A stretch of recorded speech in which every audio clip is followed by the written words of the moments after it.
స్థానం గ్రామం తీసేయాలని చాలాసార్లు వచ్చిందని విన్నాను. అది రాజకీయ నాయకుల వల్ల కుదరలేదు, వాళ్ళ వల్ల అవ్వలేదని చాలామంది మాట్లాడుకుంటున్నారు. సిటీకే పెద్ద మైనస్, విశాఖపట్నం సిటీకి.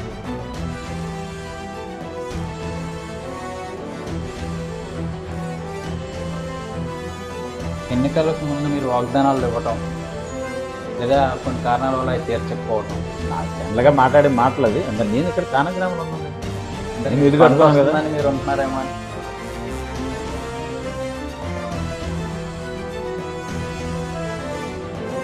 సామాన్య ప్రజలకు కావాల్సింది ఎడ్యుకేషన్, డ్రింకింగ్ వాటర్, లేకపోతే రోడ్ ఫెసిలిటీస్, లేకపోతే ఎలక్ట్రిసిటీ.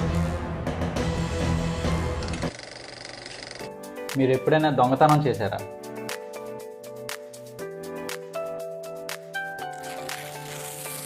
మీరు చదువుకునేటప్పుడు ఎవరైనా మీకు నచ్చారా? ఒక అమ్మాయి కానీ కాలేజ్ చదువుకునేటప్పుడు, హై స్కూల్ చదువుకునేటప్పుడు అమ్మాయిలు చూస్తాం.